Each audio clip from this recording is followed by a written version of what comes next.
정면 승부. 이동형의 뉴스 정면 승부.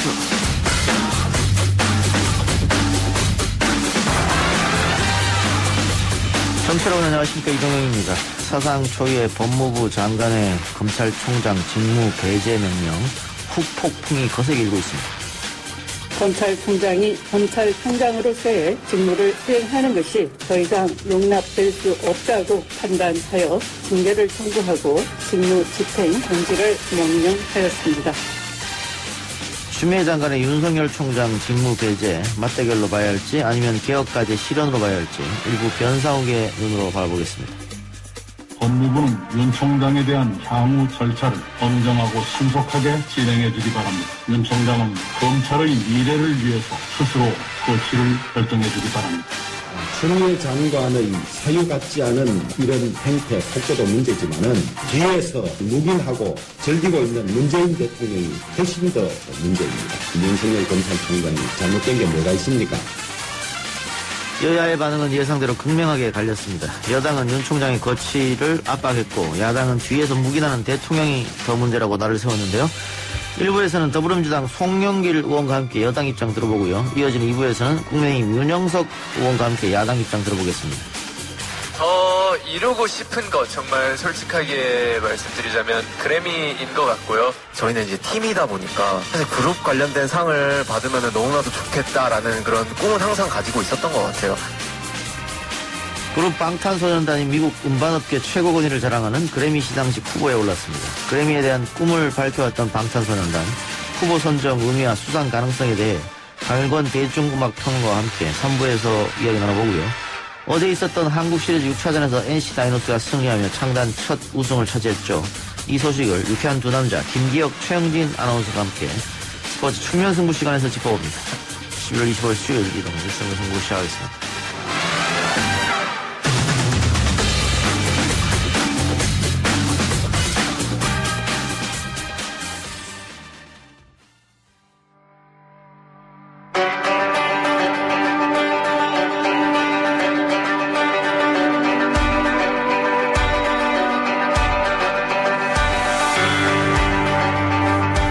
이슈에 대해 깊이 있는 시각을 만나봅니다. 변상욱의 눈, YTN 뉴스가 있는 저녁, 변상욱 앵커 나왔습니다. 어서 오십시오. 네, 안녕하십니까. 추미애 장관이 어제 윤석열 총장의 심각하고 중대한 비위 혐의가 밝혀졌다라면서 네. 직무에서 배제시키고 징계를 청구한다는 발표를 했습니다.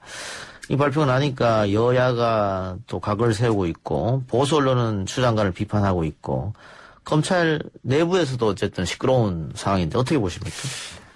글쎄요. 언론을 가운데 놓고 한번 생각을 해본다면 이런 거죠. 장관하고 총장이 지금 이게 힘겨루기를 하고 있는 거냐. 보수 진영의 지지를 받는 총장을 밀어내기 위해서 법무부 장관이 몸부림치고 있는 거냐. 흔들고 있는 거냐. 이런 식으로 어떤 힘겨루기, 단순한 갈라치기 이런 식으로 보도하는 건 좀 문제가 있습니다. 왜냐하면 언론으로서 해야 될 가장 큰 맥락 설명은 법무부 장관이 왜 검찰총장까지 이른 사람에게 징계 문제를 거론하면서 징계 청구를 하고 직무를 배제시키는가 그런 결심을 하게 됐나라고 하는 그 과정을 일단 국민한테 자세히 설명을 해야 되고요. 충분히. 그다음에 그렇다면 법무부 장관으로서 자기 밑에 있는 조직이나 마찬가지인 검찰을 이렇게 흔드는 것 어떻게 보면 안정성을 확보해 줘야 되는 게 장관으로서의 또 직무가 아닌가 하는 문제와 중요 시국에 검찰 개혁과 관련해서 당사자이고 검찰 조직의 책임자인데 총장을 직무 배제시키면 검찰의 업무는 어떻게 될 건가. 그만큼 구체적이고 상세한 심각한 감찰 결과를 내놓으면서 해야 될 거 아닌가 하면서 더 내놓으라고 언론이 요구하는 건 괜찮습니다. 그런데 문제는 또 하나 다음 검찰총장은 그냥 지휘관한테 당하고 있는 피해자 코스프레만 하고 끝나면 되는 것인가. 이 문제가 있어요. 국민과 검찰 가족에게 그리고 지금 계속 야당의 공격을 받고 있지만 임명권자인 대통령에게 계속 칼날이 겨누어지니까 대통령에게도 사태를 여기까지 끌고 온 것은 다 법무부 장관 책임입니다. 이게 아니라 제가 이런 부분이 부족해서 이렇게 된 것 같습니다.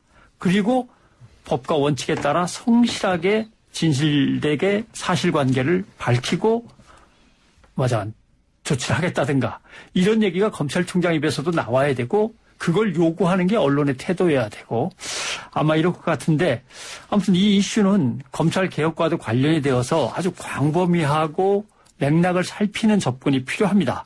그냥 그날그날의 발언만 그냥 따옴표 따서 보도한다든가 두 사람의 머릿속에서는 계산이 어떻게 돌아가고 있나 수싸움이 어떻게 벌어지나 이런 식의 경마식 보도 갖고는 안 되는 거죠. 예.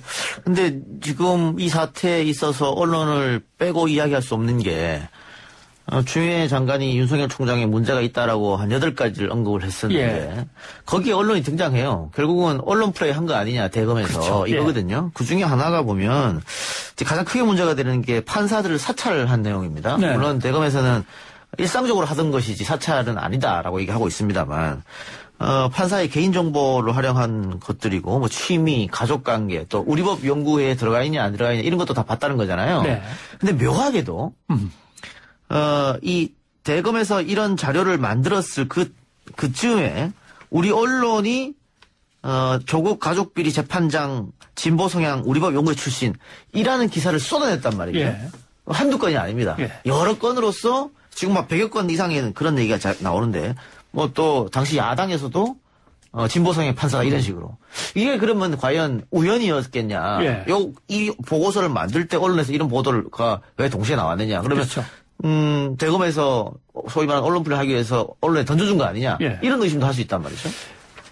예를 들면 대검 연구관실이 있을 때 그 연구관실 대검에는 사실은 일반 형사사건에 대한 공판 진행 관계는 관여하지 않습니다. 예. 국가가 당사자가 된 큰 사건에 대해서 공판 송무부가 있어서 담당을 하지만 예를 들면은 딸 아들의 표창장 문제라든가 예. 실험실에 열심히 참석을 했냐 안 했냐의 문제라든가 그다음에 조그마한 사학재단에서 뭐 돈이 없어서 공사를 벌였는데 뭐 공사 비용이 어떻고 저떻고 그다음에 사모펀드 뭐 누가 투자를 얼마나 하고 이런 거는 대검에서는 이 공판과 관련돼서 따질 게 없거든요. 예. 근데 대검에서 직접 나서서 판사의 성향을 갖다 분석을 했다.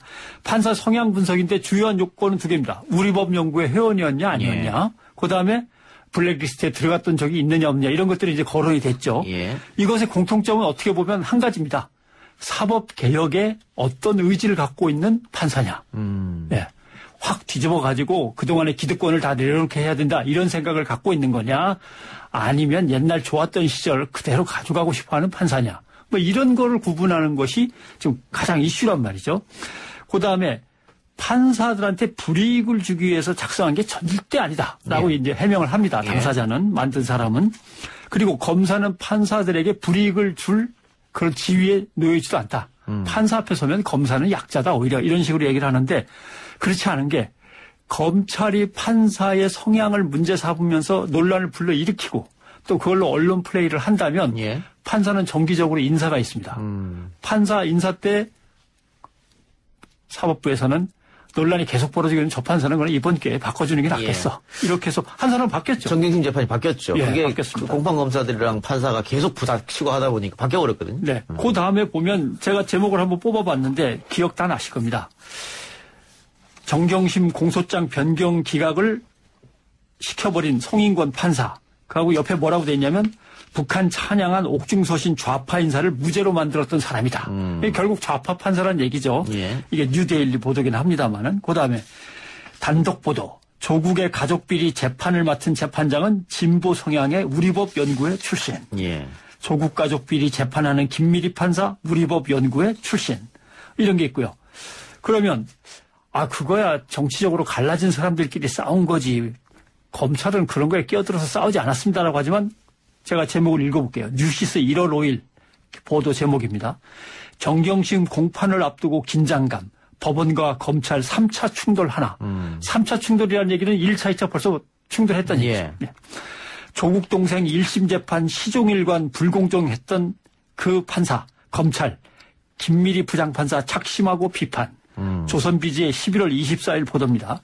그러니까 실제로는 검찰이 정치적으로 판사가 공격을 받고 있는 그 상황에 뛰어들어서 함께 어우러진 거지 검찰은 그저 재판에서 이기려고 열심히 정보를 수집하고 판사들을 분석한 그것만은 아니다라고 개연성은 충분히 있는 거죠. 예. 거기다가 이 무리야기 법관 리스트는 사법농단 사건 때 윤석열 총장이 직접 수사한 거지 않습니까? 그렇죠. 그 리스트 자체가 불법입니다. 그렇죠. 그렇죠. 당시에 네. 윤석열 검찰이 이 리스트 자체가 불법이다라고 얘기했는데 지금 보면 그러면 그걸 가지고 활용했나? 이렇게 또 의심할 수 있는 거잖아요. 예. 그래서 이제 작성한 사람의 해명은 그 블랙리스트에 들어가 있는 판사께서 그 블랙리스트와 관련되어 있는 재판에 재판부 한 명으로 들어가 있더라. 그래서 검사한테 너 이거 알고 있지? 이 사람 여기 속했다가 한번 호되게 당했던 거라고 알려주려고 그다 집어넣은 거지. 예. 이 사람은 블랙이야 아니야를 가리려고 집어넣은 건 아니다. 라고 하는 거죠. 일단 예. 해명은 그렇습니다. 예. 이해가 안 되는 거는 사찰이 아니라고 이야기는 검찰에서 하고 있습니다만은 다른 예. 건 차치하더라도 이와 비슷한 일을 경찰이 했을 때 검찰이 그 사찰이라고 그랬거든요. 그렇죠. 불법이라고 했는데 심지어는 국가정보원이 할 때도 예. 이것은 사찰이라고 했던 거고 예. 거기에 이제 그 우병우 수석이 개입됐던 거 아닙니까? 근데 변명은 항상 비슷해요. 나는 모른다. 자료만 그냥 단순하게 받아가지고 전달했을 뿐. 뭐 이런 식의 얘기만 늘 늘어놓는단 말이죠. 아까 말씀하셨다시피 이게 대학 표창장 뭐 사학재단 비리 사모펀드인데 그럼 검찰은 증거 수집을 위해서 노력해야 되는데 예. 공소 유지를 위해서 법관의 개인 성향을 파악했다. 그리고 그거는 늘상 하던 일이다라고 하면 지금까지 늘상 잘못된 일을 해왔다는 걸 실토하는 게 아닌가 싶기도 해요. 그러니까 사실은 아까 언론 보도를 중심으로 좀 살펴보겠습니다 했습니다만은 언론이 제일 먼저 뛰어들어야 될 일이 그 일이거든요. 도대체 늘 있었던 일이냐? 예. 그럼 늘 중요한 재판이 있으면 판사들부터 쫙 분석해갖고 또 가족은 거기다 왜 집어넣냐? 예. 근데 또 이제 작성했던 사람은 얘기하죠. 딱 판사 한 명한테만 가족 얘기가 들어갔지 딴 사람은 없습니다. 근데 그 판사의 가족에 무슨 문제가 있었기 때문에 그 판사만 그 가족 문제를 콕 집어넣는지는 모르겠습니다만 전문을 읽어보지 않았으니까. 그러나 그것도 문제가 되고 우리 법 연구회라고 하는 곳에 들어간 게 또 그렇게 문제가 되냐 그랬더니 그것도 딱 한 사람만 그 지적이 됐지 나머지는 뭐 별로 그런 게 없습니다. 이렇게만 얘기를 하는데 결국 언론은 늘 있던 일이냐? 아니다. 요번에 딱 한 번 하고 말았다. 왜 요번에 딱 한 번 했냐? 그것도 그렇네요. 예. 왜 요번에 딱 한 번이냐? 결국 그것은 일단 정경심 교수를 기소부터 하고 그래서 조국 전 장관이 인사청문회에서 뭔가 문제가 있는 것으로 계속 예. 드러나서 장관이 되지 못하도록 일단 막으려고 했던 거 아니냐. 그걸 이제 지적했던 것이 아까 말씀하신 담당 부장판사였고 인사가 됐던 거죠. 그런 것들이거나 아니면은 윤석열 총장 때 와서 이러한 것이 시행된 이유는 뭐냐? 검찰의 기득권 유지냐? 예. 검찰개혁을 방어하려고 했던 거냐? 이런 얘기들이 계속 나와야 되는 건데 그러니까 언론 취재는 안 기자들이 하죠. 지금 물어볼 게 이게 관행이었냐? 네. 그렇지 않고 이번 처음이었다. 네. 그러면 앞으로 계속 할 생각이었느냐? 그렇죠. 아니면은 이번만 한번 하고 다 문서를 폐기할 생각이었냐? 이런 것도 물어봐야 될 것 같아요. 그러면 그 문서는 딱 거기 간 다음에 원본은 어디가 있냐? 네. 사본은 어디가 있냐? 그럼 끝나고 다 폐기하라 그랬냐? 아니면 차곡차곡 쌓이는 거냐? 예. 아니면 비슷한 사건이 이제 추 장관과 관련된 사건이 또 있으면 추 장관 가족과 그 주변 사람들 가족을 또 다 뒤지고 성향을 다 뒤져서 또 축적해 나갈 거냐? 이제 이런 문제도 있거든요. 그리고 무엇보다도 제일 간단한 문제는 판사들한테 가서 어떻게 생각하십니까? 라고 물어봐야 되는데 판사들한테 물어본 취재 기사가 하나도 없어요. 예. 그다음에 판사 출신 변호사한테라도 가서 판사들이 현직에 있으시니까 말하기가 좀 껄끄럽다면 판사 출신 변호사한테 도대체 이런 거 받아볼 생각을 하셨습니까? 혹시 귀하께서 이런 걸 받는다면 어떻게 생각하십니까? 이런 걸 물어보면서 기사를 써야 되는데 그런 게 없는 거죠. 지금 누구한테 묻고 있는 겁니까? 기자들이 그러면? 근데 보면은 뭐 꼭 이상하게 국회의원 총선거에 출마했다가 떨어진 사람들한테 가서 물어보더라고요. 예. 그 사람들이 그렇게 중요합니까? 예. 국회의원 출마했다가 낙선한 사람의 그 스펙이라는 게 그렇게 중요한지 모르지만은 오늘도 기사 중에 상당 부분은 그 사람들이야 그게 중요하죠. 예. 왜냐하면 다음 국회의원 총선거에 나와야 되니까. 예. 그런데 언론이 거기에 춤을 추면서 그 사람들의 얘기를 그냥 다 받아 적는다는 건 문제가 있는 거죠. 전문가와 또는 피해 당사자일 수 있는 판사들한테 가서 물어봐야죠. 하나 더 언론의 문제점. 이랄까요? 아니면은 뭐 법무부의 문제점이랄까요? 예. 이거 한번 이야기해 주시죠.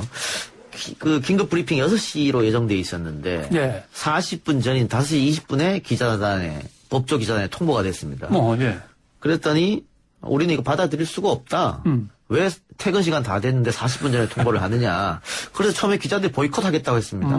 그리고 결국은 한번 여러분들 검색해 보세요. 풀로 영상이 나온 게 없어요. 영상 기자들도 보이콧해 버려가지고 이게 과연 기자단이 브리핑 40분 전에 퇴근 시간에 통보했다고 우리 안 쓸게요 라고 하는 게 맞는 건지 잘 모르겠습니다. 저 때는 그랬습니다. 왜냐하면 예. 조간신문은 5시에 마감인데 예. 윤전기가 세고이고 성능이 좋은 신문사는 6시까지 버틸 수 있어요. 예. 그러니까 7시쯤에 들어가도 막 찍어내면 예. 신문이 나옵니다. 예. 근데 윤전기가 낡은 조그만한 신문사나 오래된 뭐 윤전기를 갖고 있는 신문사, 가난한 신문사는 못 찍습니다. 예. 4시 반 5시에는 갖다 예. 줘야지. 그럼 반대하죠. 내일 아침에 공정하게 합시다. 예전에는. 예. 그래서 지금은 뭐 자정 너무 돌리고 또 올라오는데 뭐. 제가 몸담았던 CBS처럼 종합뉴스가 6시인데는 반대입니다. 왜냐하면 못 들어가니까. 그러나 7시, 8시가 종합뉴스 시작인 방송사는 얼씨구나죠. 특정 기회가 되니까. 이런 논란이 있는데 요새는 그때그때 인터넷 뉴스로 다 신속하게 보도가 되는 상황에서 예. 그 전혀 상관이 없는 문제인데 기자들이 보이콧을 했거든요. 왜 법조 기자는 이랬을까요? 뭐 너무한 것 아니냐. 뒤에서 그 법무부 장관에 욕을 하는 기자도 있다고 하던데. 사실 뭐 그 기자단에서 대체 무슨 논의들이 심도 깊게 오고 갔는지는 잘 모르지만 일단 과중한 업무가 갑자기 들이닥치는 거가 싫었을 수도 있고 그다음에 이 기사를 어떻게 해석해야 되는가 사전에 정보를 입수해서 준비를 하고 있을 틈이 없었다라는 것도 이유가 될 수는 있고. 근데 브리핑인데 국민의 알 권리인데 보이콧하면 어떡합니까? 그렇습니다. 장관이 나름대로 타이밍을 잡아서 보도하겠다 그러는데 상당히 중요한 사안인데 또 뒤로 미루자라고 하는 건 그러면 거죠. 법조 기자단에서 이거 너무한 거 아니냐고 항의하고 하면 논조는 어떻게 써졌을 것인가는 예측 가능한 걸 수도 그러면 있겠네요. 사실은 그런 게 문제입니다. 어떻게 보면 법무부도 문제가 있는데 그걸 기자단에 가서 할 필요가 없어요. 예. 그냥 뿌리면 되는 거지. 그럼 받아 쓰려서 받아 쓰고 말 사람은 말고 하면 되는 건데 그래도 존중한다고 기자단을 찾아가서 다 큰 언론사 기자들이 모여있는 가운데 해보려고 했던 건데 이건 오히려 뭐 그럴 필요 없는 것일 수도 있습니다. 민주당 하나만 더 하고 마칩시다. 민주당 종천 의원이 이런다고 검찰 개혁이 되느냐? 이렇게 반문을 했어요. 그러니까 민주당 안에서 지금 반대 목소리가 나오고 있는데 이건 어떻게 보세요? 과연 이거랑 검찰 개혁과 무슨 상관이냐? 검찰 개혁은 3가지로 나눠집니다. 첫째가 분산, 그다음에 이제 약화, 그다음에 이제 통제 이거거든요. 분산은 검경 수사권을 나눠서 조정하는 것 같은 거고 통제는 장관 지휘가 정상화되는 거고 약화라고 하는 것은 검찰이 너무 강해요. 뭐 하나만 있으면 똘똘 뭉쳐가지고 검찰총장 중심으로 완전히 일사불란한 지휘체계가 형성된단 말이죠. 예? 그렇게 해서 권력으로 커지는 것을 막기 위해서 검찰 그 동일체 원칙을 약화시킨 겁니다. 예. 법을 바꿔가면서까지. 그러니까 이번 같은 경우도 그런 거죠. 대검에서 판사들의 성향을 분석해서 수사팀한테 내려보내면 수사팀은 알았어요. 참고로 할게요. 이렇게 하고 끝나겠습니까? 그러지 않겠죠. 아니죠. 예. 더군다나 분석을 해보니까 요래 하고 아주 객관적으로 드라이하게 내려갔겠습니까? 예. 거기에 어떤 지시라든가 어떤 강조하는 점이 들어갔다면 밑에 수사팀은 그걸 그대로 받아들여야 됩니다. 그러면 검찰 수사팀의 자율성이라든가 독립성, 중립성은 훼손되는 겁니다. 검찰 조직이라고 하는 건 탄탄해질지 모르지만 그래 결국은 장관 대통령의 통제가 아닌 국민의 통제까지 검찰을 끌고 와야 개혁이 끝나는 건데 지금 대통령의 인사권, 장관의 지휘권을 갖고 있는데도 불구하고 그것조차도 지금 뭐 휘둘리고 있으니까 검찰 개혁이 상당히 멀리 있다는 거죠. 알겠습니다. 오늘 유일적 예고해 주시고 마치죠. 글쎄요. 지금 얘기한 것들을 가서 간추려야 될 것 같습니다. 예. 여러분 그 뉴스 정면서 끝나고 이어질 유일적도 많이 사랑해 주시고 오늘 와서 고맙습니다. 고맙습니다.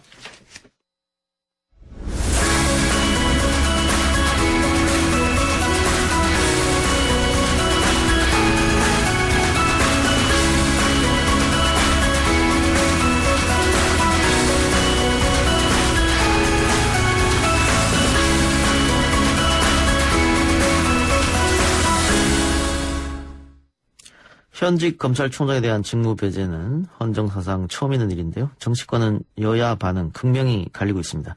송영길 민주당 의원 전화로 연결해서 먼저 이야기 나눠보죠. 의원님 나오고 계십니까? 네, 안녕하십니까? 예.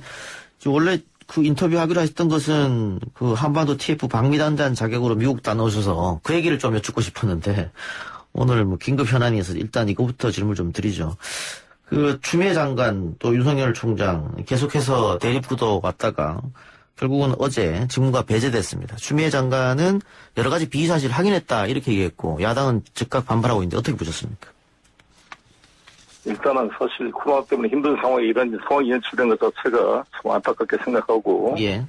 집권당 국회의원 한 사람으로서 송구스럽게 생각합니다. 그러나 이번 장관의 조치는 불가피한 게 아닌가 생각이 들고요. 예. 특히 제가 보는 것은 이제 판사의 불법 사찰 의혹인데 예. 이게 사실상의 심각한 사안 아니겠습니까? 예. 현재 나온 것으로 보더라도 판사의 성향들이라든지 여러 가지 인간관계를 정리 보고해서 이것을 공판부에 넘기는 일을 예. 수사정보기획관실에서 했다는 것인데 성상욱 검사의 그런 변론을 보더라도 도대체 이런 자료를 왜 공판부가 하려면 하지 자기들이 수사정보기획관실 바로 대검찰청장의 하나 있는 조직을 해야 되는가. 예.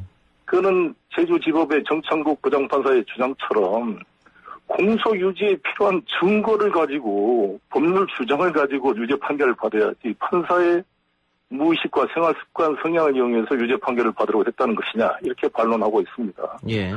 그리고 이것이 저희들은 이제 걱정이 되는 것이 단순한 이 성상욱 검사는 그냥 인터넷에서 찾아보는 것 정도에 예. 불과한 거다고 이야기하는데 예. 그러면 공판 검사하게 놔둬야지 왜 자기들이 나섰냐라는 것도 문제고 지난번 이 사법농단 시절에 이 검찰청이 판사들 100여 명의 진술을 받았고 법원 행정처 국정농단 자료를 전부 다 압수수색을 해갔는데 이 자료를 활용해서 이러한 것을 만들었다면 심각한 범죄 행위가 될 거로 보여집니다. 예. 이번에 이제 오늘 압수수색을 해야 되는데 감찰을 거부했기 때문에 직무를 배제시키고 할 수밖에 없지 않았는가. 예. 이전에도 사실 조국 장관 때도 다 장관은 사표를 내야 수사를 한다 이렇게 주장했던 거 아니겠습니까? 예. 사실 그거는 이때 조국 사건 같은 경우는 거의 70곳의 압수수색과 20명의 검사가 달라붙어서 가혹한 수사를 했는데 예. 태산 명동에 서일피자는 말이 있었습니다. 그게 표창장 위조 같은 그런 사안이었지만 이것은 그때 보면 법관의 사찰 행위라는 것은 심각한 헌법적 위반이 될 수 있는 사안이기 때문에 이것은 규명을 해봐야 된다 이렇게 생각합니다. 예. 사찰 관련해서 의원님께서도 이야기를 했습니다마는 일단 대검 쪽에서는 약점을 잡아서 악용하려는 게 사찰이지 자신들은 공소유지를 원활히 하는데 도움을 주기 위해서 만들었다. 전혀 사찰이 아니다. 이렇게 이야기하고 있는 건 핑계라고 보십니까? 아니면 그렇죠. 궤변이라고 보십니까? 공소유지를 증거로 공소유지를 해야지 판사의 성향을 분석해서 뭐 어떻게 뭐 옆차기로 공소유지를 하는 겁니까 이게? 뭐 심리를 조정하는 겁니까? 그건 설득력이 약하다 보여지고요. 예. 설령 가사 양보를 하더라도 그건 공판부가 해야지. 왜 대검 수사정보기획관이 옛날에 범죄 정보를 추정하는 곳인데 여기서 해야 되는지. 추가 자료를 압수수색했으니까 뭐 검토가 필요하다고 보여지고요. 예. 야당에서는 주호영 원내대표가 대통령이 즐기고 있다. 뭐 이런 얘기도 했어요. 그 전에 끊임없이 인사권자가 해결해야 된다라고 했는데 이번에 법무부에서 발표를 하기 전에 청와대에 보고했고 청와대에서 아무 말 없었다는 것은 사실상 승인이라고 봐야 됩니까? 일단은 아시다시피 검사는 신분 보장이 검찰청법 37조에 따라서 징계 처분에 적격 심사에 의하지 아니고는 해임 면직이 안 되게 돼 있기 때문에 법무부 장관이 징계 절차를 거치고 해임 청구를 대통령이 해야 대통령이 할 수가 있지. 예. 대통령이 재량으로 해임할 수가 없습니다. 예. 여기 주호영 원내대표께서는 왜 비겁하게 대통령이 해임하지 뒤에 숨어있냐 이러는데 이것은 대통령에게 법을 어기라고 말하는 것과 같죠. 예. 여기 검찰총장 임기가 2년 후 내년 7월까지 돼 있는데 그렇게 할 수는 없고 법무부 장관의 요청이 있어야 그때 결재를 할 수 있을 거로 보여집니다. 검찰총장이 국정감사장에서 대통령이 메신저를 통해서 자신한테 신임한다 이런 얘기를 했다고 하는데 그거는 어떻게 보세요? 자가발전이라고 보십니까? 그 있는지 없는지 모르겠지만 그런 말을 국정감사에 대통령이 하신 말씀을 이렇게 공개한 것 자체가 너무 정치적인 게 아닌가 생각이 들고 이미 저는 안타깝게도 본이든 아니든 간에 검찰총장이 야권 대선 주자 1위가 된 것 자체가 자기 모순이고 예. 이것은 검찰청법 제4조의 정치적 중립 의무를 수행할 수가 없는 상황이 결과적으로 됐다고 보여집니다. 예. 그러면 그렇지 않겠습니까? 스스로 물러나야 된다고 보십니까? 당연히 그래야 되지 예. 않겠습니까? 이게 선비가 자기의 자존심을 가져야지 구차하게 이렇게 한 문제는 아니고 어찌됐건 그 소외돼 있던 사람을 검찰총장으로 만들어진 대통령에 대한 뭐 개인적 이런 걸 떠나서 예. 이것 자체가 이미 불신이 표시된 것이 아니냐 예. 저는 보여집니다. 그리고 이게 국민들에게 더 이상 검찰총장과 법무장관이 이런 식으로 부딪히면 국가 질서가 이렇게 바로 서겠습니까? 예. 자, 어제 법무부가 이야기한 검찰총장의 비위는 한 8가지 정도 되는데, 그 중에서 의원님도 강조하셨듯이 이 법관 사찰 문제가 좀 클 것 같습니다. 그렇습니다. 지금 관련해서 이낙연 대표가 국회에서 국정조사도 해야 된다, 이런 이야기를 하셨는데요. 의원님 여기에 동의하십니까? 국정조사? 저는 그 문제는 좀 두고 봐야 돼. 일단은 감찰 수사가 진행되니까요. 그 결과를 지켜보고 나중에 필요하면 고민할 문제라고 보여지고요. 지금 중요한 것은 이것을 정치적 공방으로 봐서는 안 된다는 생각이 들고, 오늘 법사위도 사실 여야가 합의해서 요청도 안 했는데 본인이 야당만이 주장하는 행위에 나서겠다는 것 자체가 벌써 너무 정치적 행위가 아닌가라는 의심이 들어요. 예. 왜냐하면 원래 검찰총장은 국회가 불러도 안 나오려고 발버둥 치는 건데, 야당이 된 것에 일부러 나가겠다는 것은 이 검찰총장의 직을 자신의 정치 선거운동에 활용하는 것으로 느껴지는 그런 면이 있기 때문에 본인이 판단을 잘 해야 된다고 보여집니다. 오늘 오전에 그 법사위에서 뭐 공개적으로 요청한 건 아닙니다만 아마 야당에서 전화를 한 것 같아요? 그랬더니 네, 아마 본인이 나오겠다. 예. 그래서 저는 우리 윤석열 총장이 정말 좌우를 불문하고 엄격한 선택적 그런 적용이 아니라 엄격한 법 집행을 함으로써 여야 공이 정말 이렇게 평가를 받기를 바랐는데, 사실 여러 가지로 그것이 안 되고 너무 정무적으로 가버린 것 같아서 야당 편이 돼가지고 저렇게 하는 것은 뭐 우리 편을 들어간 것도 아니고 여야에 똑같이 하라는 거 아니겠습니까? 왜 조국 때 사건처럼 나경원 여러 가지로 비롯한 뭐 사건에 대해서 본인의 문제까지도 이렇게 공평하게 법을 적용하지 않는가에 대한 국민의 불만이 높아진 거 아니겠습니까? 예. 지금 그럼 의원님은 어쨌든 중립 의무 위반에 여러 가지 비위가 있기 때문에 스스로 물러나야 된다라고 말씀하셨는데, 그 임기는 7월까지고 만일 윤 총장이 계속 버티면은 어떻게 합니까? 지금 탄핵 이야기도 나오던데? 그러면 이것은 이제 비위가 확인되면 법무부 장관이 해임 청구를 하면 대통령이 결재하시겠죠. 만일 지금 감찰에 의해서 결정이 되면 비위가 확실히, 그러면 그렇죠. 대통령한테 알겠습니다. 예. 해임 청구를 하면 대통령께서 이게 해임할 만한 사유인지 아닌지를 판단해서 결정하시겠죠. 예, 알겠습니다. 자, 그 문제는 거기까지만 여쭤보고요. 네. 자, 미국 이야기 좀 해보죠. 바이든의 첫 외교안보팀 진용이 어느 정도 윤곽을 나타냈는데, 의원님 그 미국 가서 어떻게 바이든 사람들 좀 만나보고 오셨습니까? 그렇죠. 어찌됐건 민주당 의원들이 다 바이든과 같이 의정활동을 하신 측근들이니까요. 예. 그런데 이제 인수위원들은 만날 수가 없습니다. 예. 바이든 당선자가 아예 지시를 내려서 특히 러시아 스캔들로 여러 가지 논란이 됐기 때문에 외국 정치인들을 만날 수 없도록 차단을 했어요. 예. 그래서 그 주변 인물 또 민주당 같이 했던 분들을 만나서 많은 이야기를 나눴습니다. 그 아무래도 우리의 관심사는 뭐 대북 문제, 남북 문제, 또 북미 문제 뭐 이런 거일 텐데, 그 지금 아직 인수위도 제대로 꾸려지지 않는 상태이기 때문에 당장은 어렵겠습니다. 그리고 그 전에 트럼프 정부 했던 것을 다시 처음부터 시작해야 되기 때문에 시간이 좀 걸릴 텐데, 그래도 분위기라는 게 있지 않습니까? 어떤 분위기였습니까? 아무튼 저희들이 걱정한 대로 그 오바마 때의 전략적 인내로 가지는 않을 것이라는 게 다 중론이었고요. 예.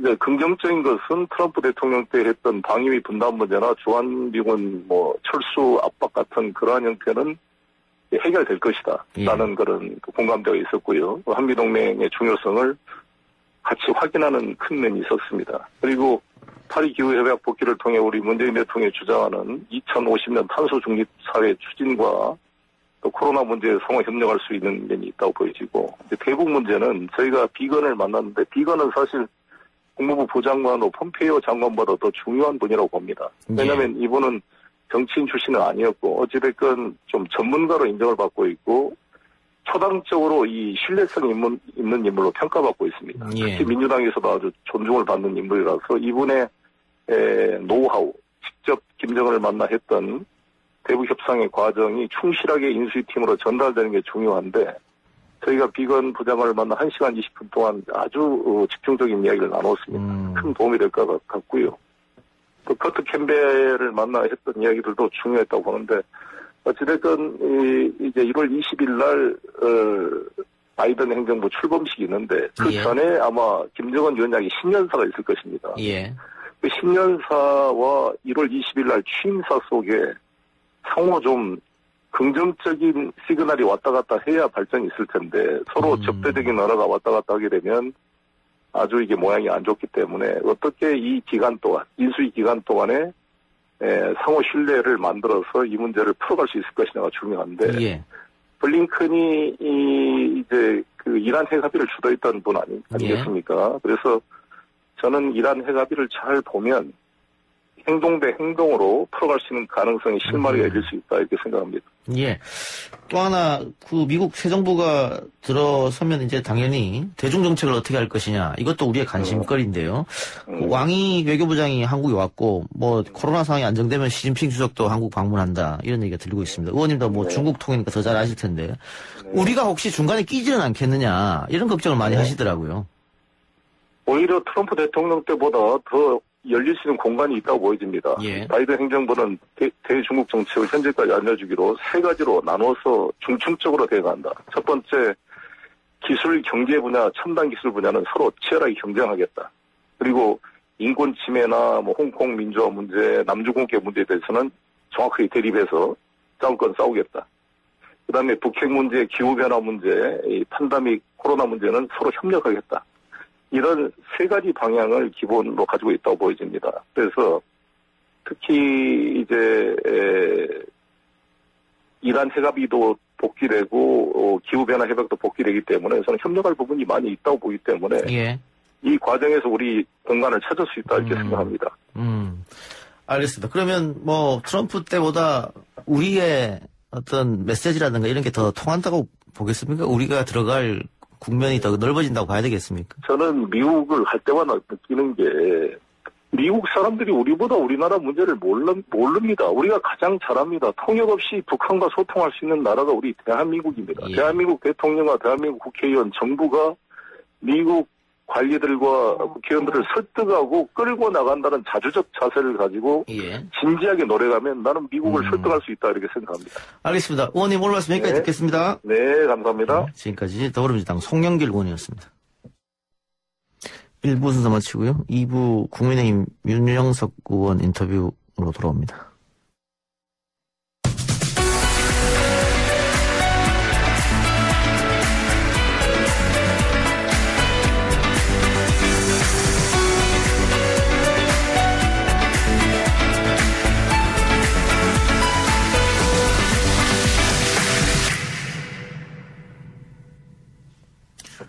YTN 라디오 이동현 뉴스 정면승부 2부 시작합니다. 앞서 1부에서도 이야기가 나왔습니다만 추미애 법무부 장관이 윤석열 검찰총장에 대해 징계를 청구하고 직무정지를 명령했습니다.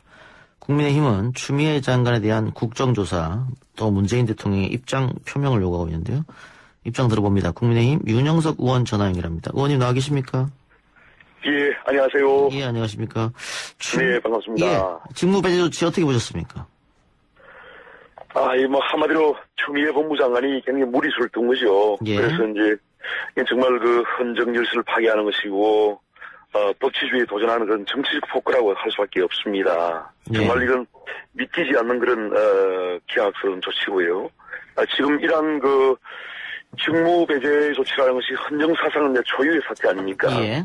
결국은 이제, 윤석열 검찰총장이, 살아있는 권력에 대한 그러한 수사의 칼날을 지금 날카롭게 이제 하다 보니까 결국은 윤석열 총장을 몰아내기 위해서 이런 무리수를 뜬 것인데 지금 최근에 이제 라임 옵티머스 사건에 관련해서 이제 청와대 지금 수석 그다음에 민주당의 국회의원들 그다음에 전직 국회의원들 이런 분들이 많이 좀 관련돼 있지 않습니까? 그리고 월성원전 그 부당패세 관련해서도 문재인 대통령의 지시로 이라는 것이 이루어지고 또한 경제성 조작에 관한 그런 증거가 지금 나오고 있고 또한 관련 서류를 인멸하거나 관련 증거를 은폐하는 그런 일들이 지금 벌어졌습니다. 그리고 울산시장 선거 관련해서도 이제 상당히 부정선거가 있었고 거기에 청와대에 이제 다수의 비서관들이 연루된 그런 상황이기 때문에 이러한 부분에 대해서 이제 검찰이 결국은 수사를 본격화하다 보니까 상당히 정권의 몰락을 가져올 수 있는 그런 대형 사건들이죠. 그래서 이러한 1년 6개월밖에 남지 않은 문재인 정권의 몰락을 미리 방지하기 위해서 그야말로 윤석열 검찰총장의 칼을 뺏어버린 거죠, 아예. 예. 결국은 무리수로 나올 수밖에 없고 예.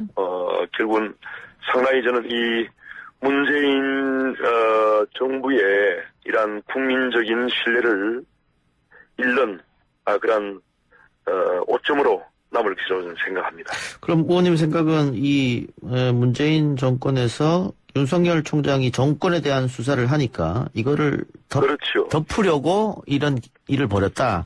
네, 예. 그렇지 않습니까? 그러면은 지금 법무부에서 이야기한 검찰총장의 비위 이거 감찰로 확인했다고 하는데 여기는 어떻게 생각하세요? 비위는 없다고 보십니까? 제가 보기에는 그 사유들을 쭉 이렇게 봐도요. 예. 그런 직무 배제라고 하는 그런 그 사유에는 전혀 해당하지 않는다고 저는 생각이 듭니다. 예. 그래서 지금 참여연대에서도 이런 과연 그 직무배제 사유에 해당하는지 납득할 수 없다는 그런 논평이 나왔고 또 민주당 내에서도 지금 조홍천 민주당 의원 같은 경우에도 이건 좀 합리적이지 않다는 그런 취지의 발언이 나왔는데 제가 보더라도 이거는 어느 것 하나 보면 다 억지를 지금 억지가 아닌 것이 없는 그런 사유라고 생각합니다. 예. 그러면 그 앞에 저희가 일부에서 송영길 의원과 인터뷰했고 이낙연 민주당 네. 대표도 국정조사 언급한 것은 그 판사들 사찰하는 문제거든요. 아마 민주당에서 그걸 가장 크게 보는 것 같은데 의원님은 어떻게 네네. 사찰 아니라고 보시는 입장입니까? 결국은 이제 사찰이 이것은 결국은 이제 조금 전에 그러한 문건을 작성한 그 검사의 이제 조금 전에 입장이 나왔죠. 예. 입장이 나왔는데 예. 이것은 명백히 사찰이 아니고요. 예. 그야말로 이제 그 검사의 어떤 직무 범위에서 벗어나지 않은 그런 내용인데 결국은 이제 주요 사건 이제 공판을 담당하는 그 공판 검사들에게 공소 유지를 위해서 필요한 사항을 이제 문건으로 작성한 거거든요. 그래서 이것은 검찰의 오래된 관행이고 그러한 판사들의 어떤 성향에 대한 부분도 평상시에 이제 법원에서 이제 재판할 경우에 검사들과 판사들이 이제 항상 이렇게 같이 이제 판결에 참여하지 않습니까? 예. 그런 과정에서 이제 검사들이 그러한 해당 판사에 대한 그런 평파라든지 그런 것을 이제 담은 그런 문서이지 이것이 어떤 그러한 개인적인 사찰을 하기 위해서 만든 문건은 전혀 아니라는 것이죠. 네. 근데 네. 비슷한 일을 경찰이 벌였을 때는 검찰이 사찰이라고 얘기했거든요. 네. 이와 비슷한 일을 경찰이 했을 때는 검찰이 사찰이다라고 이야기했단 말이죠. 그러면 내로남불 아니죠. 그러니까 예. 이게 어떤 보안 자료라든지 그런 것을 불법적으로 이렇게 검색을 한다든지 사찰을 하는 경우에는 예. 거기에 해당되겠지만은 일반적으로 공개된 사실이거든요. 예. 공개되어 있고 이미 그런 판사들에 대한 평가는 검사들도 다 하고 있을 거 아닙니까? 예. 그러한 일반적인 검사들의 평판을 수집한 것이 불구한 것이에요. 그렇기 때문에 이것은 예. 업무에 참고하기 위한 것이지 예. 결코 이것을 불법적으로 악용을 한다든지 하는 것이 전혀 아니죠. 예. 근데 어쨌든 네. 민주당에서는 국정조사 얘기도 하는데 그러면 의원님 말씀 들어보니까 지금 거기에 응할 생각이 없으신 것 같네요. 아니죠. 그러니까 국정조사를 한다면은 예. 추미애 장관에 대한 그런 관련 사항도 같이 이제 조사를 하는 것이 맞고요. 직권남용 이런 겁니까? 당연하죠. 예. 직권남용이라든지 그동안에 이제 추미애 장관의 그런 여러 가지 어떤 잘못된 그런 부분. 그래서 전반적으로 이렇게 추 법무장관에 대해서 국정조사를 같이 해야 된다고 저는 생각합니다. 그래서 같이 한다면은 얼마든지 받아들일 수 있고요. 그런 것은 이제 이번 기회에 정말 국회에서 추미애 법무장관의 그동안의 여러 가지 어떤 행위들, 여러 가지 어떤 근한 남용에 관한 부분, 이런 부분도 종합적으로 국정조사를 진행을 해야 된다고 생각합니다. 오늘 주호영 원내대표가 대통령이 이거 즐기고 있는 거 아니냐 뒤에서 이런 이야기를 했는데 의원님도 뭐 비슷한 생각이신 것 같아요. 결국은 이제 문재인 대통령이 임명한 검찰총장 아닙니까? 윤석열 총장이. 그런데 본인이 임명한 그 검찰총장을 법무부 장관이 직무배제 조치를 했는데 아무런 지금 입장 발표를 하지 않고 있습니다. 이것은 결국은 문재인 대통령이 추미애 법무장관의 이러한 부분에 대해서 사실적으로는 동의했다고 할 수밖에 없고요. 결국은 이제 추미애 장관 뒤에 숨어서 좀 비겁한 그런 행태를 지금 보이고 있는 상황인데 문재인 대통령이 명확하게 입장을 밝히는 것이 맞고 정말 직무배제에 해당할 정도로 엄중한 그런 사유가 있다면은 그럼 당연히 해임을 하는 것이 맞죠. 네. 근데 왜 그냥 그렇게 아무 말도 하지 않고 있는 것인지 도무지 알 수가 없습니다. 네, 알겠습니다. 이 건에 관해서는 하나만 더 여쭙고 공수처장에게 물어보고 마치겠습니다. 네네. 자, 오늘 국민의힘 측에서 윤석열 총장이 출석하겠다는 의사를 밝혔다면서 법사위 전체에 요청했는데 위원장이 사내를 선포하면서 무산됐습니다. 그러면서 위원장이 하는 이야기는 여야 간 합의해서 불러야 되는데 야당이 개인적으로 부른 거 아니냐, 이건 문제가 있는 거 아니냐, 이렇게 얘기했단 말이죠. 여기는 어떻게 제1야당이 이제 정식으로 요청을 한 것이고요. 당연히 제1야당이 요청할 수 있는 거 아닙니까? 회의는 야당이 정식으로 요청했는데 윤석열 총장에게 나와달라고 이야기한 거는 개인적으로 한 겁니까, 그러면? 그러니까 그 개인적이라는 게 되겠습니까? 제1야당이 공식 요청을 한 거죠. 그런데 이제 그걸 지금 법사위원장이 민주당 의원이 맡고 있다 보니까 꼼수를 부려가지고 15분 만에 이걸 종결시켜버렸어요. 그러니까 여야 합의라는 명목으로 그렇게 이제 종료를 시켜버렸는데. 알겠습니다. 그 문제는 여야 합의를 했으라도 빨리 그 윤석열 총장의 입장을 들어보는 것이 맞죠.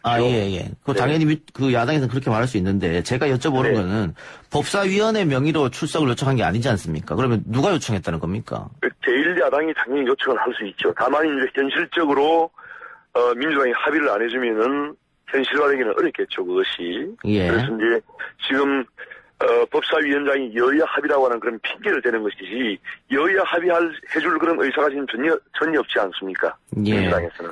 그럼 법사위에서는 윤 총장 불러서 어떤 이야기를 드리려고 하셨는지요? 당연히 지금 지금 직무배제 사유로 어떤 그런 사항에 대해서 지금 추미애 법무장관이 증거를 제시하지 않고 있습니다. 그래서 그런 부분이 과연 합당한지에 대해서 당연히 국회에서 물어봐야 되고요. 그래서 윤석열 총장은 입장을 밝혀야죠. 그래서 이제 국회에서 그런 부분이 정말 합당한지를 판단해야 됩니다. 알겠습니다. 공수처장 후보 추천위가 재가동 됐습니다. 이게 여야 원내대표 간 이야기를 해서 재가동 됐는데 어떻게 될 것 같습니까? 오늘 4차 회의를 했는데 조금 전에 보니까 4차 회의에서도 결국은 결론이 나오지 않았어요. 그래서 결국은 이제 우리 국민의힘 추천위원들이 이제 동의를 하지 못하는 그런 지금 후보가 지금 추천이 됐는데 아직 결론이 나오지 않았기 때문에 앞으로 계속 좀 몇 차례 더 회의를 해서 정말 여야 간의 어떤 추천위원들이 합의할 수 있는 그런 정말 책임자를 추천해야 된다고 생각합니다. 근데 이번에도 만일 결과가 안 나오게 되면 그 민주당 입장으로서는 이거 명분 쌓기 좋은 것이다. 명분 쌓았다. 이래서 법 바꾸자. 이렇게 나올 수도 있는 거 아닙니까? 책임자를 최대한 잡아야죠. 그것이 이 법의 현행법의 취지 아닙니까? 야당의 비토권을 보장을 한 법률인데 그러한 야당의 비토권을 보장하지 않고 법을 바꾸겠다는 것은 그건 대단히 잘못된 것이죠. 만일 민주당이 법을 바꾸는 걸 강행하게 되면 국민의힘은 마땅히 막을 방법이 지금 없어 보이는데 그렇다고 해서 장애 투쟁할 수도 없는 노릇이고 장애 투쟁도 하나의 그는 저희가 옵션이 될 수 있다고 생각합니다. 그렇습니까? 이건 정말 폭거라고 할 수밖에 없지 않습니까? 현행법에 보장된 그런 야당의 권리를 완전히 무시하고 야당의 비토권이나 이런 비토권을 아예 무시하겠다는 것은 그야말로 현행법을 위반하는 그런 발상인데 그러한 어떤 위법적인 행위를 두고 보라는 겁니까? 모든 법을 그냥 다수결로 해서 또 밀어붙이겠다. 예. 그건 정말 의회 독재라고 볼 수밖에 없기 때문에 이러한 의회 독재에 맞서서 야당은 강력하게 투쟁을 해야 됩니다. 장애투쟁도 하나의 카드가 될 수 있다. 그럼요. 알겠습니다. 의원님 오늘 인터뷰 고맙습니다. 예, 수고하세요. 예. 지금까지 국민의힘 윤영석 의원이었습니다. 아 글쎄 안 들려 들을 뉴스 없어 아무 뉴스도 귀에 들어오지 않아 듣고 또 들어도 들을 뉴스 없어 만든 게 2%야 이동영의 뉴스 정면 승부.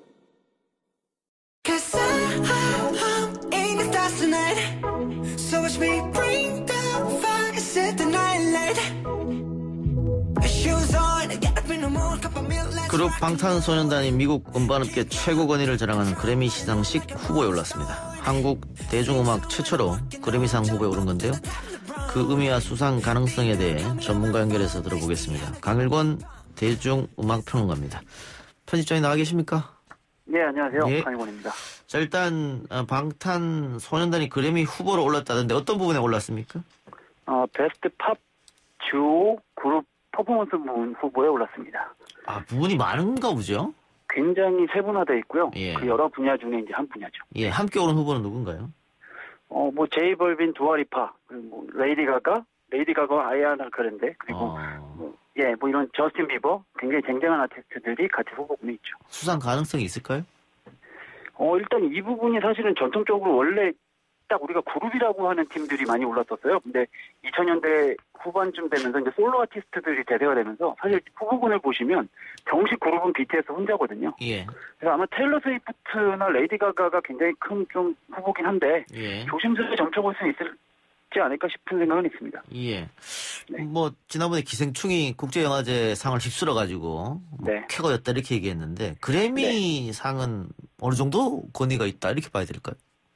지금 현재 뭐 미국의 음악 3대 시상식을 빌보드 뮤직 어워드, 아메리칸 뮤직 어워드, 그래미를 보는데요. 예. 그중에서 아무래도 가장 음악적인 부분들을 많이 따지는 시상식 그래미 시상식이다 보니까 예. 3대 시상식 중에서도 가장 좀 권위적으로는 널리 알려진 인정받는 그런 시상식이라고 보시면 될 것 같습니다. 뭐 우리나라 그 그룹이나가 또 솔로가 후보로 올라간 건 처음일 테고 혹시 아시안 내선 있었습니까? 그게 사실 미국 국적이 아닌 아티스트가 오른 경우는 뭐 거의 없었을 겁니다. 예. 그럼 아까 평론가님 말씀대로 빌보드, 아메리칸 뮤직 어워즈, 그다음에 그래미 이게 3대인데 네네. 이미 방탄소년단은 빌보드, 아메리칸 뮤직 어워즈는 수상하지 않았나요? 네네. 그쪽에 수상했죠. 근데 이제 말씀드렸듯이 이 두 시상식은 사실 굉장히 철저하게 상업적인 성과에 가장 기준을 두고 많이 시상을 해요. 그다음에 이제 그래미 어워드는 상업적인 부분도 고려를 하지만 아무래도 음악적인 어떤 성취 부분들 이런 부분들을 좀 더 고려하는 분위기가 있기 때문에 약간 3대 시상식이긴 하지만 거기에서 약간의 어떤 우위를 점하고 있는 상황이죠. 네. 뭐 그런 것 때문에 사실은 뭐 영화제 아카데미 같은 경우에도 뭐 유색 네네. 인종들에게 상을 안 준다 이런 얘기 있었잖아요. 네네. 그런데 이번에 하여튼 최고를 거머쥐었는데 그럼 기대를 좀 해도 될까요? 이번에 어떻습니까? 글쎄요, 뭐 사실 평론가 입장에서 그럴 것이다라고는 굉장히 어려운 질문이어서요. 예.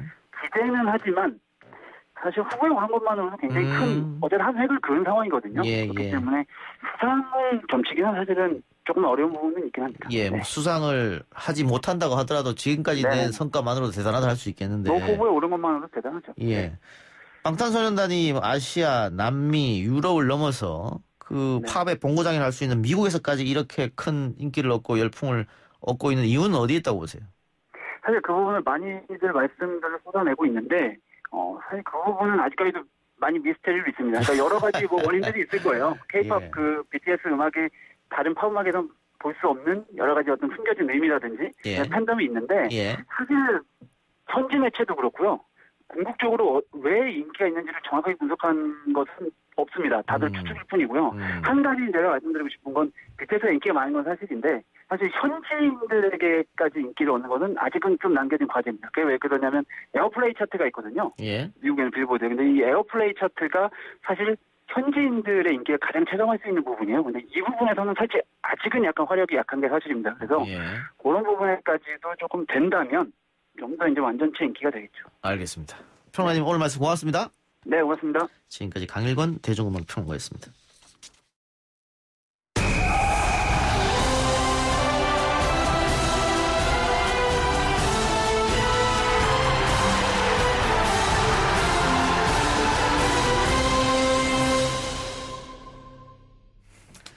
두 아나운서와 함께 한 주간의 스포츠 이슈를 가지고 비전문적으로 털어보는 시간 스포츠 측면 승부. 스포츠 뉴스 진행자이자 종합방송인 김기혁 아나운서 나왔습니다. 어서 오세요. 네, 안녕하십니까. 2주 만에 고향을 찾아온 효자 YTN의 아들 김기혁입니다. YTN 라디오 슬기로운 라디오 생활 진행하는 최영진 아나운서 나왔습니다. 어서 오세요. 네, 안녕하세요. 최영진입니다. 자, 두 분 나오는 날에는 뭐 한 1시간 전부터 문자가 오고 그러는데 오늘도 오긴 왔어요. 왔습니다만 그 앞에 오늘 주제가 뭐 추미애, 윤석열 뭐 이런 거였기 때문에 다 묻혔습니다. 아쉽지만. 네. 다른 문자가 많이 왔군요. 그렇죠. 다른 문자가 엄청나게 많이 와서 묻힌 감이 있는데 최근 감은 방금 온 거 따뜻한 거 소개해드릴까요? 예. 3917님께서 오늘 측면 승부하는 날이네요. 너무 재밌게 잘 듣고 있어요. YTN 간판 최영진 화이팅. 감사합니다. 예. 간판이죠. 예. 9832 수요일이라 아침부터 기분 좋았습니다. 김기혁 가자. 예. 아침부터. 이분은 이 방송 끝나는 시점부터 또 다다음 주를 기다립니다. 예. 2주를 꼬박 기다리는 거죠. 인기 밤새. 정말 많아요. 예, 인기 많아요. 네, 인기 감사합니다. 많습니다. 9832 혼자 한 5개 남기셨네요. 고맙습니다. 자, 오늘 할 이야기는 역시 코리안 시리즈 이겠네요? 예, 맞습니다. 최영진 아나운서의 예상이 적중을 했죠. 또 맞췄습니다. 예, 그러게요. 그러고 보니까 토트넘도 지금 1위예요. 네, 1위입니다. 1위. 다 맞춰요. 이 정도면은 거의 뭐 신내림을 받았다 볼 수 있겠는데 어쨌든 뭐 그러면 이거 하나 맞춰보시죠. 잘 맞추니까. 예. 윤석열 총장은 앞으로 어떻게 될 것 같아요? 정치적인 발언은 하지 않겠습니다. 예. 이거는 거의 뭐 자신에게 두렵습니다. 칼을 들이대는. 예. 아니 뭐 자진 사퇴할 것이다. 안 할 것이다. 뭐 대통령 인사권을 휘둘 것이다. 안 할 것이다. 이 정도는 할 수 있잖아요. 대통령이 인사권을 휘두르지는 않을 것 같고요. 예. 추미애 장관이 일단 대통령 쪽으로 공을 넘기지 않았기 때문에 자진 사퇴할 것 같습니다. 자진 사퇴. 그래요. 와. 정치 여러분 놀라지 마시기 바랍니다. 별 의미 없는 답변이었어요. 예. 잘 모릅니다. 어쨌든 뭐 이것까지 만약에 맞는다면 최영진 아나운서. 근데 최영진 아나운서 지금까지 다 맞췄고 김기혁 아나운서는 다 틀렸기 때문에 하나 맞췄죠. 강등. 네, 이번에 대부분 틀렸으니까 김기혁 아나운서한테도 묻겠습니다. 윤석열 총장 거치가 어떻게 될 것 같아요? 아니 이거 스포츠 얘기인데 정치. 예, 시사 측면 승부인가요? 저는 대통령에게 맡기겠습니다. 네, 대통령이 인사권자가 인사권자가 어떤 입김을 자진 사퇴합니다. 분명히. 예. 알겠습니다. 이번에도 또 두 분의 결과는 어떻게 될지 보고요. 한국 시리즈 얘기해 주시죠. 땀 흘리지 말고 한국 시리즈 얘기해 주세요. 알겠습니다. 예. 대한민국 프로야구의 9번째 아들이라고 할 수 있죠. 이 NC 다이노스가 드디어 최종점에 올라섰습니다. 어제 6차전에서 두산을 4대2로 누르면서 시리즈 전적 4승 2패로 우승컵을 들어 올렸습니다. 네, 루친스키가 호투를 하면서 6차전 경기에서 MVP를 차지했고요. 그리고 한국 시리즈 전체 MVP는 양의지 선수가 차지했습니다. 그런데 요거 재밌는 거. 2016년에 양의지 선수가 두산 베어스의 선수로 뛰면서 NC를 상대로 한국 시리즈 MVP를 차지했었거든요. 그런데 4년 만에 2020년에는 NC 다이노스의 소속 선수로 두산을 상대로 이기면서 MVP를 차지를 했다는 겁니다.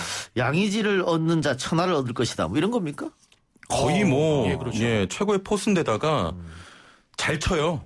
그러니까 수비도 잘하고 공격도 잘하는 그렇습니다. 포수. 사실 어렵거든요. 또 포수인데 체력적인 부담이 있음에도 불구하고 타율이 거의 최상위권이에요. 보통 수비형 포수, 공격형 포수로 나뉘는데 그렇습니다. 양수 겸장인 포수는 박경환 이후로 처음이 아닌가. 그렇습니다. 그를 좀 뛰어넘는 것 같아요. 강민호 선수도 좀 끼지 않습니까? 그렇죠. 좀 꼈는데 지금은 이제 많이 밀렸고 타율도 높았을 때 높았는데 롯데 얘기는 하지 맙시다. 그래요. 하여튼 팀의 전력의 절반 이상이다 평가받는 양의지 선수가 역시 MVP가 됐다. 근데 지금 화제가 된 것은 우승 직후에 세레모니 때 들어올린 칼. 뭐냐 도대체.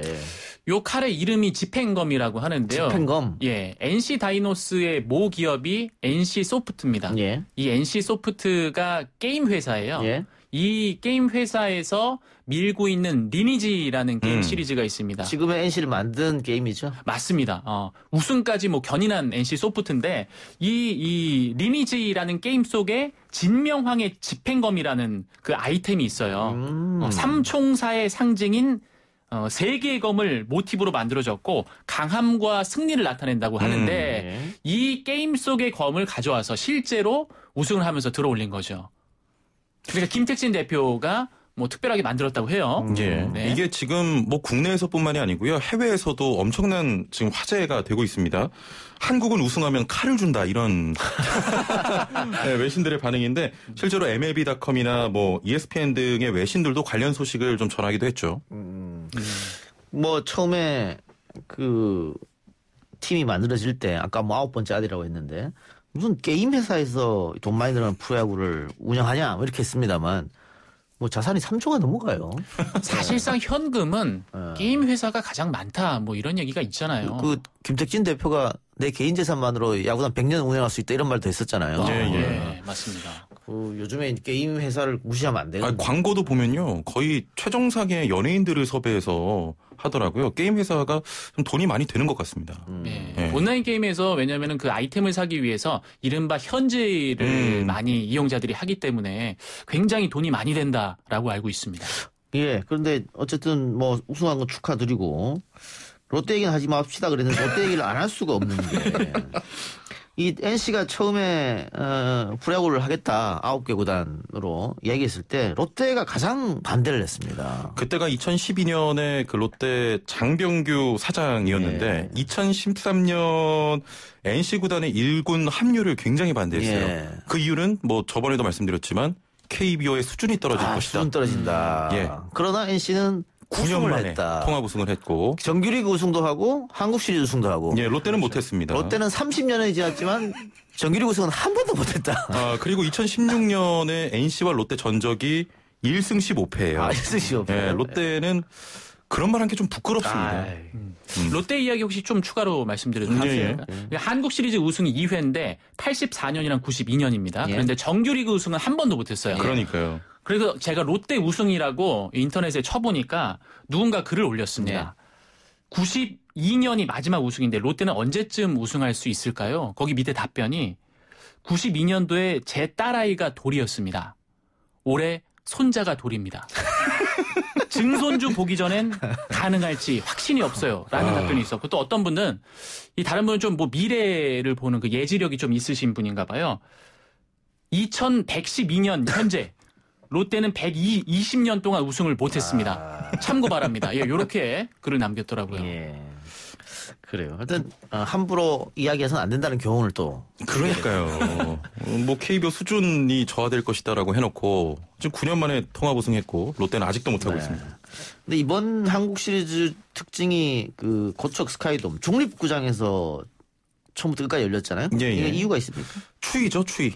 코로나19 때문에 개막 늦어지면서 가을 야구가 늦게 열렸기 때문에 겨울 구장인 고척에서 하게 된 겁니다. 겨울 야구가 돼버려서. 그렇죠. 그럼 만일 그 고척을 홈으로 쓰는 팀이 올라왔으면 어떻게 됩니까? 키움이 올라왔다면 그렇게 되면 중립 경기를 안 했겠죠. 그러면 추운데 그냥 밖에서 야외에서 그냥 하고. 그렇게 하지 않았을까? 잘 모르고 하는 소리죠 지금. 아니, 이건 제가 확실합니다. 볼 때는 중립 경기를 하지 않았을까 싶어요. 특수한 경우이기 때문에.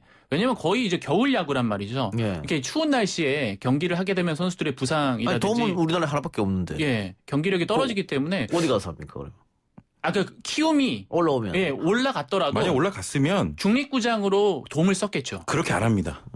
예, 그렇게 절대 안 합니다. 그럼 어디로 갑니까? 추운 데서 할 거예요 아마. 그냥 추운데? 예. 왜냐면 환경이 똑같이 있기 때문에. 여기서 비전문가들이라니 드러나죠 지금. 의견이 갈리고 있어요. 뭐 이럴 때 제작진이 검색해서 빨리 알려봐줘요. 여러분들 조금만 기다리세요. 검색해서 알려드리고 제가 괜한 걸 물어가지고 시간이 지금. 어려운 거는 좀 자제해 주시기 바랍니다. 근데 그 창원 팬들은 많이 아쉽겠어요. 그렇죠. 그 첫 우승인데 우리 홈에서 좀 승리의 기쁨이나 우승 기쁨을 맛봤어야 되는데. 네, 홈구장에서 했었더라면 더 의미가 깊었겠죠. 아무래도 뭐 가족들과 함께 우승을 만끽하는 기분이지 않았을까 싶은데, 근데 사실 이제 뭐 홈구장 그리고 뭐 중립구장의 얘기로 한다면은 요 과거 얘기를 좀 말씀을 드려보고 싶습니다. 롯데 얘기가 또 나오게 되는데 중립구장을 사용한 걸로 치면 아마 이제 롯데와 삼성이 좀 할 말이 있습니다. 예. 95년 한국 시리즈에서 당시 오비와 롯데가 맞붙었었는데 예. 1, 2차전을 잠실 그리고 3, 4차전을 사직 그리고 예. 5, 6, 7차전을 잠실에서 하면서 아, 이거 문제 있네요. 예, 총 7경기 중에 5경기를 오비의 홈구장에서 치르게 예.